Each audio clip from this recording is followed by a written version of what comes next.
الحمد لله وكفى والصلاة والسلام على من لا نبي بعده ولا رسول بعده أما بعد فأعوذ بالله من الشيطان الرجيم بسم الله الرحمن الرحيم سيقول السفهاء من الناس ما ولاهم عن قبلتهم التي كانوا عليها قل لله المشرق والمغرب يهدي من يشاء إلى صراط مستقيم صدق الله العظيم۔ آج 20 فروری 2026 2 رمضان المبارک 1447 ہجری ہے۔ رات و تراویح کی نماز میں دوسرا پارہ تلاوت کیا گیا سیقول السفہاء۔ اس پارے کا خلاصہ یہ ہے کہ اس پارے کے اندر اللہ تعالیٰ نے 4 چیزوں کو بیان کیا ہے۔ کون کون سی 4 چیزیں ہیں؟ نمبر 1 تحویل قبلہ یعنی قبلے کا پھیر دینا، نمبر 2 آیت بر، نمبر 3 قصہ طاعون، نمبر 4 قصہ طالوت۔ سب سے پہلی بات تحویل قبلہ۔ تحویل قبلہ، قبلے کا پھیر دینا، حضور صلی اللہ علیہ وسلم اور آپ کے ماننے والے صحابہ کرام نے جب مکہ المکرمہ سے مدینہ طیبہ کی طرف ہجرت کی، جب مکہ میں تھے تو خانہ کعبہ کی طرف منہ کر کے نماز پڑھتے تھے۔ قبلہ خانہ کعبہ تھا، جیسے ہم خانہ کعبہ کی طرف منہ کر کے نماز پڑھتے ہیں، جیسے کہتے ہیں منہ میرا طرف خانہ کعبہ شریف۔ لیکن جب ہجرت کر کے مدینہ طیبہ کے تو وہاں اللہ تعالیٰ نے قبلہ پھیر دیا۔ اللہ تعالیٰ کا حکم تھا کہ بیت المقدس کی طرف منہ کر کے نماز پڑھیں۔ بیت المقدس کسے کہتے ہیں؟ فلسطین میں جو مسجد اقصی ہے، ٹھیک ہے جی، اس کو کہتے ہیں بیت المقدس۔ تو اللہ تعالیٰ کی طرف سے حکم ہوا کہ اس کی طرف منہ کر کے اب نماز پڑھیں۔ 16 یا 17 مہینے حضور صلی اللہ علیہ وسلم اور سارے ایمان والے مدینہ ہجرت کے بعد بیت المقدس کی طرف منہ کر کے نماز پڑھتے ہیں۔ لیکن ہمارے پاک نبی حضرت محمد مصطفیٰ صلی اللہ علیہ وسلم، چونکہ مکہ آپ کا پیدائشی شہر تھا، آبائی شہر تھا، اب پتہ ہے جب بندے کا آبائی علاقہ ہو اس سے بندے کو پیار ہوتا ہے، محبت ہوتی ہے، تو حضور کا دل یہ کرتا تھا، دلی طور پر یہ چاہت تھی کہ قبلہ ہمارا جو ہے وہ کون ہو؟ مکہ مکرمہ ہی ہو، خانہ کعبہ ہو، قبلہ ہمارا خانہ کعبہ ہو۔ حضور کی یہ دلی چاہت تھی۔ تو اللہ تعالیٰ نے، اللہ تعالیٰ فرماتے ہیں اعوذ باللہ من الشیطان الرجیم بسم اللہ الرحمن الرحیم قد نرى تقلب وجهك في السماء۔ اے میرے پیارے پیغمبر، ہم آپ کے چہرے کو بار بار آسمان کی طرف اٹھتا ہوا دیکھ رہے تھے۔ اللہ کے پاک نبی بار بار اوپر دیکھتے تھے اللہ تعالیٰ کی طرف کہ اللہ کرے کہ قبلہ ہمارا خانہ کعبہ ہو جائے۔ فَلَنُوَلِّيَنَّكَ قِبْلَةً تَرْضَاهَا۔ اے میرے پیارے پیغمبر، ہم نے آپ کو پھیر دیا ایسے قبلے کی طرف جو آپ کو پسند ہے، جس سے آپ محبت کرتے ہیں، جس کو آپ چاہتے ہیں، جس پہ آپ راضی ہیں، تو ہم نے آپ کا قبلہ وہی کر دیا ہے۔ فَوَلِّ وَجْهَكَ شَطْرَ الْمَسْجِدِ الْحَرَامِ۔ بس اب آپ مسجد حرام کی طرف منہ کر کے رخ کر کے نماز پڑھا کریں۔ سبحان اللہ۔ وَحَيْثُ مَا كُنْتُمْ فَوَلُّوا وُجُوهَكُمْ شَطْرَهُ۔ اور اللہ تعالیٰ فرماتے ہیں جہاں بھی تم ہو، جب نماز کا وقت ہو، نماز پڑھنے لگو تو بیت المقدس کی طرف نہیں بلکہ آپ مسجد حرام خانہ کعبہ کی طرف منہ کر کے نماز پڑھا کرو۔ سبحان اللہ۔ دیکھیں اللہ تعالیٰ نے پھر قبلہ کیا کر دیا؟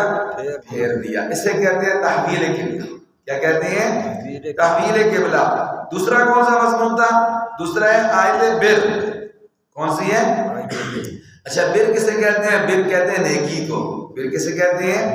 نیکی کو۔ اب اللہ تعالیٰ آیت بر کے اندر اختصار کے طور پر، مختصر طور پر یہ بتائیں گے ہمیں، مجھے، آپ کو اور قیامت تک آنے والے انسانوں کو۔ یہ قرآن پاک آپ کو پتہ ہے ہمارے نبی آخری، یہ اللہ تعالیٰ کی کتاب بھی آخری۔ اس طرح ہمارے نبی قیامت تک آنے والے انسانوں کے نبی، ہادی، رابط، رہنما اسی طرح یہ قرآن پاک بھی قیامت تک آنے والے انسانوں کے لیے ہدایت کا سرچشمہ ہے۔ اللہ تعالیٰ یہ بتائیں گے آیت بر کے اندر کہ اصل نیکی کیا ہوتی ہے، اصل نیکی کیا ہوتی ہے۔ مختصر طور پر، اختصار کے طور پر اللہ تعالیٰ اس آیت بر کے اندر نیکی کا ذکر فرماتے ہیں کہ نیکی کیا ہے۔ یہ آیت نمبر 177 ہے، 177 آیت ہے، اور اس کے اندر اللہ تعالیٰ نے مختصر طور پر چیزوں کا ذکر کیا ہے کہ عقائد کا بھی ذکر کیا ہے، عبادات کا بھی ذکر کیا ہے، معاملات، معاشرت، اخلاق، ان سب چیزوں کا ذکر کیا ہے، اور پھر آگے ساری صورت میں ان کو تفصیل کے ساتھ پھر بیان کیا ہے۔ وہ کون کون سی چیزیں ہیں؟ نمبر 1 صفا مروا کی سعی، اور 4 چیزیں اللہ تعالیٰ نے حرام کی، خون، خنزیر کا گوشت اور جو غیر اللہ کے لیے نامزد ہو۔ نمبر 3 قصاص کا ذکر کیا۔ نمبر 4 وصیت کا ذکر کیا۔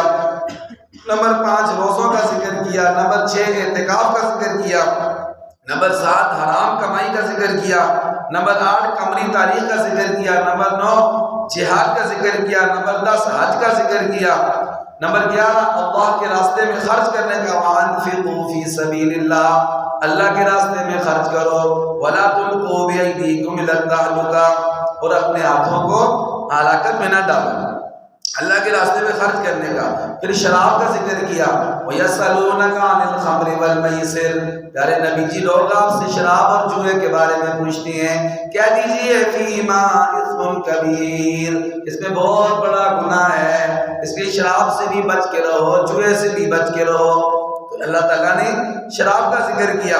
پھر اس کے بعد نمبر 13 پر مشرکوں سے نکاح کو حرام کر دیا، وَلَا تَنكِحُوا الْمُشْرِكَاتِ حَتَّى يُؤْمِنْ، مشرک عورتوں سے نکاح نہ کرو، شادی نہ کرو یہاں تک کہ وہ ایمان لے آئیں۔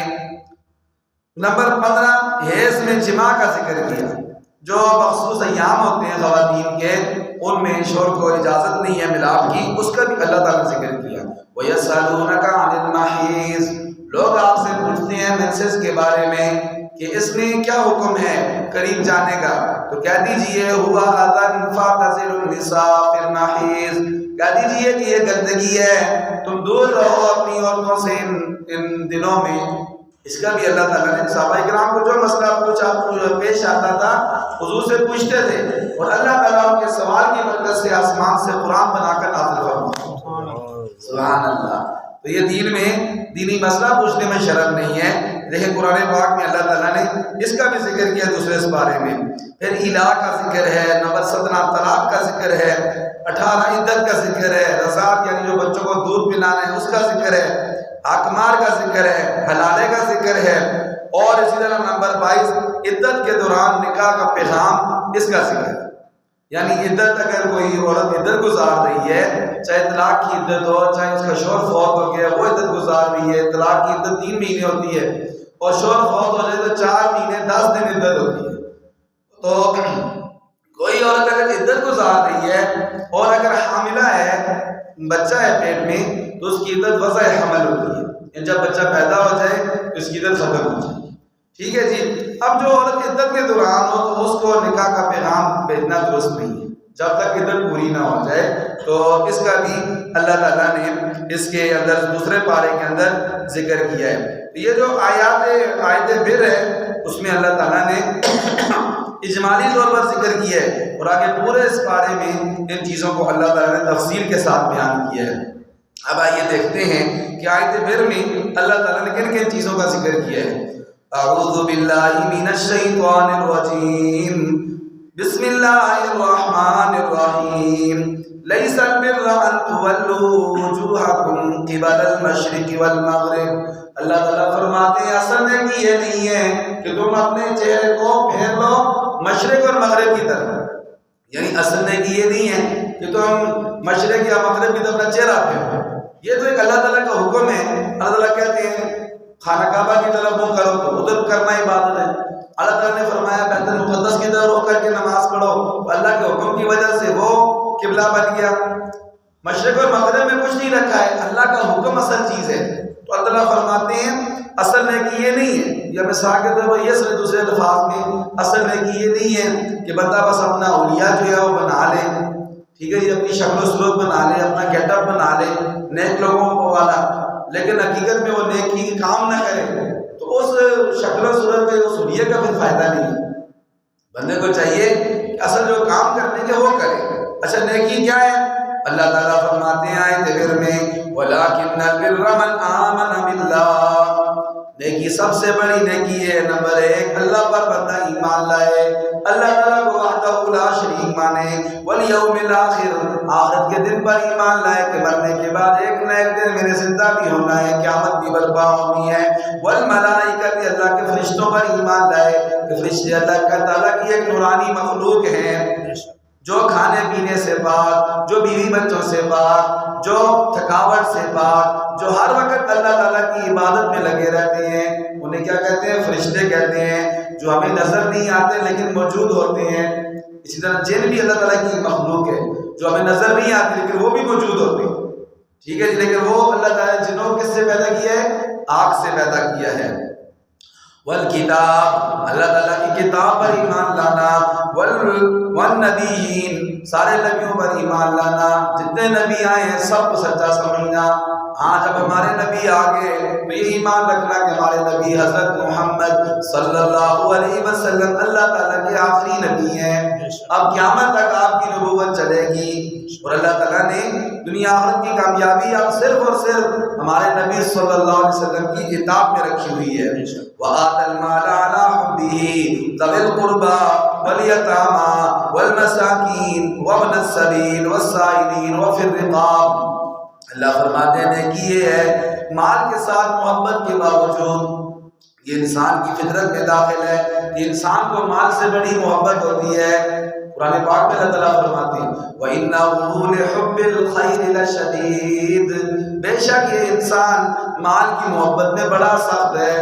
بعض دفعہ مال کی وجہ سے بندہ اپنی جان بھی قربان کر دیتا ہے، اور ایک انسان کا رائٹ ہے، حق بھی ہے، اتنی بندہ محنت سے مزدوری سے جان کھپا کر وقت لگا کر اپنا آپ جسم جو ہے وہ تھکاوٹ سے چور چور ہو جاتا ہے، بندہ حلال کمائی کماتا ہے، ٹھیک ہے جی، کچھ اپنا بناتا ہے، تو پھر لازمی بات اس کی محبت انسان کے دل میں ہوتی ہے، اور کوئی اگر اس میں ڈاکہ ڈالنا چاہے، اس کو چھیننا چاہے تو انسان کو یہ حق حاصل ہے۔ اس میں آتا ہے جو اپنے مال کی خاطر قتل کر دیا گیا وہ شہید ہو جائے گا اپنی مال کی حفاظت کرتے ہوئے۔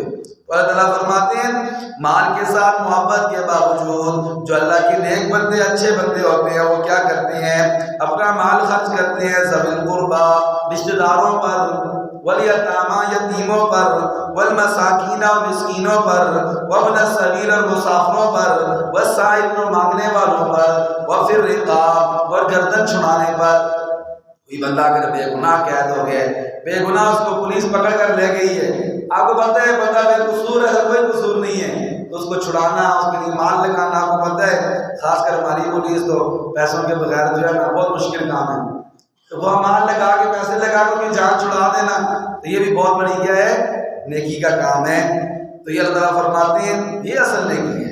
وَأَقَامَ الصَّلَاةَ، نماز قائم کرنا، آتَ الزَّکَاۃ، زکوٰۃ دینا، وعدہ پورا کرنا، صبر کرنا خشکی میں، تنگی میں اور سختی میں، وحین الباس، اور جنگ کے وقت، اولئک الذین صدقوا، اللہ فرماتے ہیں یہی لوگ سچے لوگ ہیں، وَأُولَئِكَ هُمُ الْمُتَّقُونَ، یہی متقی اور پرہیزگار لوگ ہیں جو یہ کام کرتے ہیں۔ اللہ فرماتے ہیں اصل نیکی ہے اس طرف آؤ، یہ کام کرو، یہ جو تمہیں بتائیں یہ نماز قائم کرنا، زکوٰۃ دینا، اللہ کے راستے میں خرچ کرنا، یہ اصل نیکی کے کام ہے۔ نیکی صرف یہ نہیں ہے کہ بندہ بس شکل نیکوں والی بنا لے، یا بندہ جو بس صرف زبان سے بولتا رہے۔ اصل نیکی یہ ہے کہ یہ کام کیے جائیں، اللہ تعالیٰ کو یہ بندہ پسند ہے۔ اور تیسرے نمبر پر اللہ تعالیٰ نے دوسرے پارے کے اندر ذکر کیا ہے کس کا؟ اللہ اکبر، جو تیسرے نمبر پر ذکر کیا ہے وہ کہ قصہ تعاون کا ذکر کیا ہے۔ کس کا ذکر کیا ہے؟ قصہ تعاون کا۔ قصہ تعاون کیا ہے؟ قصہ تعاون یہ ہے کہ ایک علاقے میں نا تعاون کی بیماری آئی۔ کس کی بیماری آئی؟ تعاون کی بیماری آئی۔ وہاں ایسے ہوا کہ وہ لوگ موت کے خوف کی وجہ سے دوسرے شہر چلے گئے، یار اس شہر میں تعاون کی بیماری آئی ہوئی ہے، تو وہاں سے نکل کر دوسرے شہر چلے گئے تاکہ آپ موت سے بچ جائیں. کیا کر لیں؟ موت سے بچ جائیں. اور پھر کیا ہوا؟ دوسرے شہر میں جب گئے تو وہاں اللہ تعالیٰ نے ان پر موت طاری کر دی. کیا طاری کر دی؟ موت طاری کر دی. یہ بتانے کے لیے کہ موت سے کوئی بھاگ نہیں سکتا. پھر ایسے ہوا کہ کچھ عرصے بعد وہاں اللہ تعالیٰ کے ایک نبی حضرت حزقیل علیہ السلام کا گزر ہوا. اس بستی کے پاس دیکھا سارے لوگ مرے پڑے فوت ہو گئے. تو انہوں نے اللہ تعالیٰ دعا کی کہ اللہ تعالیٰ ان کو زندہ کر دیں. تو اللہ تعالیٰ نے اپنے اس نبی کی دعا قبول کی اور ان جتنے لوگ مر گئے تھے اللہ کے حکم سے اللہ نے ان کو دوبارہ زندہ کر دیا. اسے کہتے ہیں قصہ طاعون. اب میں آپ کو آیت سناتا ہوں. سورہ بقرہ آیت نمبر ہے 243 243. الم تر الی الذین خرجوا من دیارہم. اے میرے پیارے پیغمبر کیا آپ نے ان لوگوں کو نہیں دیکھا جو اپنے گھروں سے نکل گئے وہم الوف اور وہ ہزاروں کی تعداد میں تھے. حذر الموت موت کے ڈر کی وجہ سے کہ ہم یہاں رہے تو ہمیں طاعون کی وجہ سے موت آ جائے گی. فقال لهم الله موتوا. جب دوسرے شہر میں پہنچ گئے تو اللہ تعالیٰ نے فرمایا موتوا تم سب مر جاؤ. اللہ کا حکم آ گیا مر جاؤ. وہ سارے مر گئے فوت ہو گئے. ثم احیاهم پھر اللہ نے اپنے پیغمبر کی دعا کے صدقے ان کو زندہ کر دیا. ان اللہ لذو فضل علی الناس. بے شک اللہ تعالیٰ بندوں پر بڑا فضل کرنے والے ہیں لیکن اکثر لوگ شکر ادا نہیں کرتے. اور آخر میں نمبر 4 جو اس بارے میں ذکر کیا گیا وہ قصہ طالوت کا ذکر کیا گیا ہے. کس کا ذکر کیا گیا ہے؟ قصہ طالوت کا. قصہ طالوت کیا ہے؟ اعوذ باللہ من الشیطان الرجیم. طالوت کے لشکر نے جالوت کے لشکر کو باوجود تعداد کے کم ہونے کے اللہ تعالیٰ کے حکم سے شکست دے دی. فلما فصل طالوت بالجنود. مختصر طور پر ذکر کرتا ہوں.